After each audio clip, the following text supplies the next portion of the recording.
Avant de plonger dans cette histoire incroyable, pensez à vous abonner à la chaîne et à activer la cloche. Ici, chaque récit a quelque chose à dire, et vous ne voudrez pas en manquer un seul. Le tintement cristallin de la clochette de la bijouterie annonçait son arrivée. La femme entra avec élégance, portant un tailleur crème et un sac en cuir raffiné. Ses doigts effleuraient les vitrines, admirant les montres et les bijoux étincelants comme si chaque pièce racontait une histoire. La vendeuse, une femme d'une trentaine d'années, la regarda avec une expression mêlée de mépris et de suspicion. « Puis-je vous aider, madame ?» demanda-t-elle d'une voix glaciale. Mais le ton n'était pas celui de l'accueil, il était chargé de jugement. La cliente, polie et souriante, répondit calmement, « Oui, je voudrais voir cette bague en diamant, s'il vous plaît. » À peine eut-elle touché la vitrine que la vendeuse recula, fronçant les sourcils. « Excusez-moi, je ne pense pas que vous soyez ici pour acheter quelque chose. » La phrase était étrange, mais la femme essaya de rester courtoise. « Pardon ? Je dis juste que vous devriez partir. » La vendeuse haussa la voix, attirant l'attention des rares clients présents. « Vous ne ressemblez pas à notre clientèle habituelle. » Un rire étouffé monta derrière le comptoir. Les mots frappaient comme des pierres. La femme sentit une vague de honte et de colère. Elle ne comprenait pas. Tout ce qu'elle voulait, c'était admirer quelques bijoux. Elle essaya de s'expliquer, mais la vendeuse ne voulait rien entendre. « Sortez d'ici !» Maintenant, hurla-t-elle, d'une voix qui résonnait dans la boutique comme un coup de tonnerre. À ce moment, un client observateur murmura, « Vous savez qui elle est, au moins ?» La vendeuse, aveuglée par ses préjugés, secoua la tête. Elle ne savait rien. Et pourtant, elle continuait à humilier cette femme. Elle ne savait pas que celle qu'elle chassait n'était pas seulement riche, mais qu'elle était la femme d'un milliardaire influ, capable de changer le cours d'une vie par un simple mot. Le malaise grandissait, les regards se tournaient. Mais la vendeuse, fière de son jugement hâtif, ignorait tout. Elle ne savait pas que son geste allait déclencher une chaîne d'événements qu'elle n'aurait jamais imaginée. La femme, serrant son sac contre elle, sentit son sang bouillir. Les mots de la vendeuse résonnaient encore, « Sortez d'ici !» Chaque syllabe était un rappel cruel de l'injustice. Les clients la regardaient, certains gênés, d'autres curieux, mais personne n'intervenait. Elle prit une profonde inspiration. « Très bien, » dit-elle calmement, en tournant les talons. Mais alors qu'elle s'éloignait, son regard croisa celui d'un jeune employé du magasin, qui semblait hésiter entre suivre les ordres et faire preuve de décence. Elle lui lança un sourire subtil, presque imperceptible, un sourire qui disait « Ne vous trompez pas, vous ne savez pas avec qui vous jouez. » Dehors, la brise froide lui apporta un moment de répit. Elle sortit son téléphone et fit un rapide appel. « Chérie » murmura-t-elle. Sa voix tremblait légèrement, non pas de peur, mais de colère contenue. « Tu ne devineras jamais ce qui vient de se passer. » Dans la bijouterie, la vendeuse, encore rouge de fureur, se retournait vers son comptoir, essayant de se convaincre qu'elle avait bien agi. Mais elle ne savait pas que la femme qu'elle venait d'humilier était la femme de l'un des hommes les plus influents du pays, un milliardaire dont la colère pouvait être dévastatrice. Quelques heures plus tard, la boutique reçut un appel mystérieux. Une voix posée et glaciale résonna à travers le combiné. « Bonjour, j'aimerais fixer un rendez-vous avec la personne responsable de m'avoir humiliée aujourd'hui. » La vendeuse, confuse et nerveuse, répondit, « Je suis la responsable ici, mais… » La voix interrompit son bégaiement. « Parfait. À midi demain. Préparez-vous à comprendre l'importance de vos actes. » La vendeuse sentit son sang se glacer. Pour la première fois de sa vie, elle réalisait que son arrogance et ses préjugés allaient avoir des conséquences réelles. Et cette fois, elle ne pourrait pas se cacher derrière des excuses ou l'indifférence des autres. La femme, quant à elle, sourit derrière son téléphone. Ce n'était que le début du jeu. Elle n'avait pas crié, n'avait pas insulté, elle avait laissé la vendeuse s'auto-humilier. Mais maintenant, la vérité allait se révéler, et cette vendeuse allait apprendre qu'on ne joue pas avec la mauvaise personne. Le lendemain midi, la vendeuse était déjà en sueur, les mains tremblantes alors qu'elle arrangeait nerveusement les bijoux derrière le comptoir. Elle avait reçu le message, mais ne savait pas exactement à quoi s'attendre. Son arrogance avait été balayée par une peur sourde. La clochette de la porte tinta, et elle se retourna brusquement.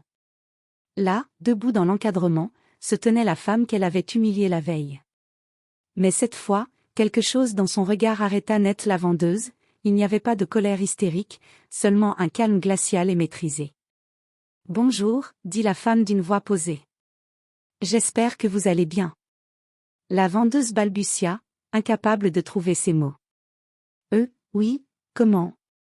La femme avança lentement, ses talons claquant sur le sol. Hier, vous m'avez humilié dans votre boutique, devant vos clients. Vous m'avez jugé avant même de me connaître. La vendeuse baissa les yeux, sentant le rouge lui monter aux joues. Je ne voulais pas. Vraiment, coupa la femme. Elle sortit son téléphone, le plaça sur le comptoir et fit apparaître une photo du milliardaire, son mari. Vous savez qui je suis, maintenant ? La vendeuse sentit son souffle se bloquer. Ses yeux s'écarquillèrent. Vous êtes ? Oui, répondit la femme, imperturbable. La femme de l'homme dont vous auriez dû respecter la présence et le rang. Vos préjugés vous ont aveuglé. La tension dans la boutique était palpable. Chaque client qui avait entendu les murmures de la veille regardait, stupéfait. La vendeuse se sentait prisonnière, consciente que son comportement allait avoir des conséquences irréversibles. Je ne suis pas venue crier, ni humilier. Continua la femme. Je suis venue vous montrer que chaque action a un prix. Vous pouvez soit apprendre, soit continuer à vous cacher derrière votre ignorance. La vendeuse tremblait.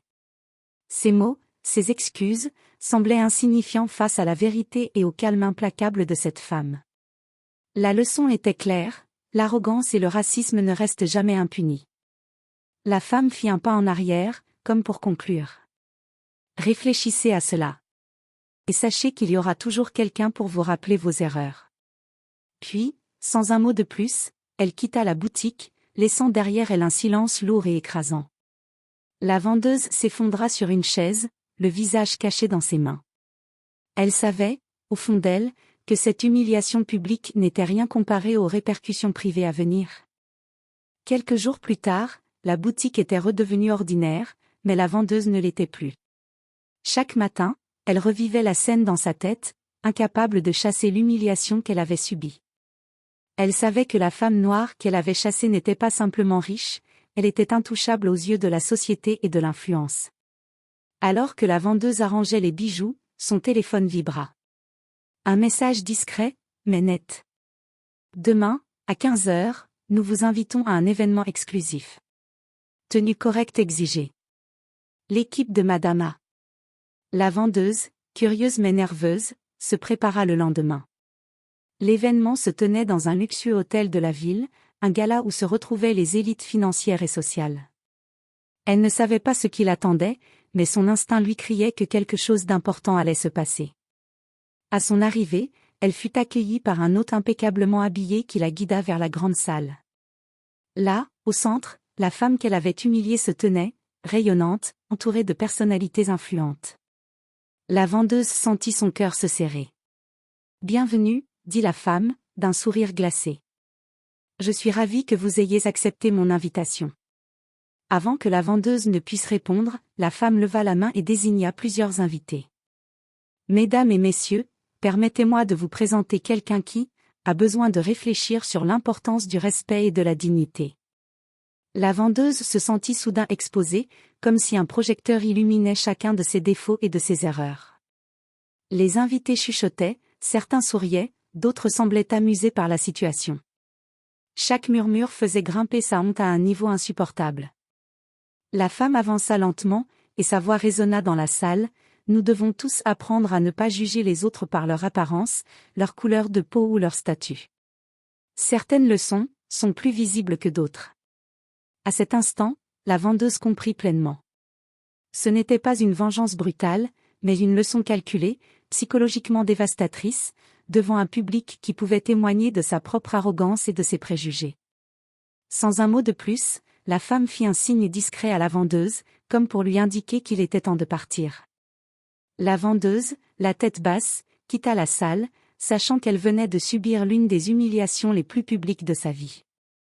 Dehors, dans le hall, la femme attendait, calme et majestueuse. « Vous voyez, dit-elle, la dignité et le respect ne s'achètent pas, ils se méritent. » Puis elle disparut dans la foule, laissant derrière elle une leçon gravée à jamais dans l'esprit de la vendeuse. Les jours suivants, la vie de la vendeuse changea radicalement. Les rumeurs sur l'incident du gala circulaient déjà parmi ses collègues et ses clients habituels. Chaque mention de son nom était désormais accompagnée d'un murmure, « Vous savez, celle qui a humilié Madame A. » Au travail, elle ne pouvait plus ignorer le regard des clients, certains surpris, d'autres clairement désapprobateurs.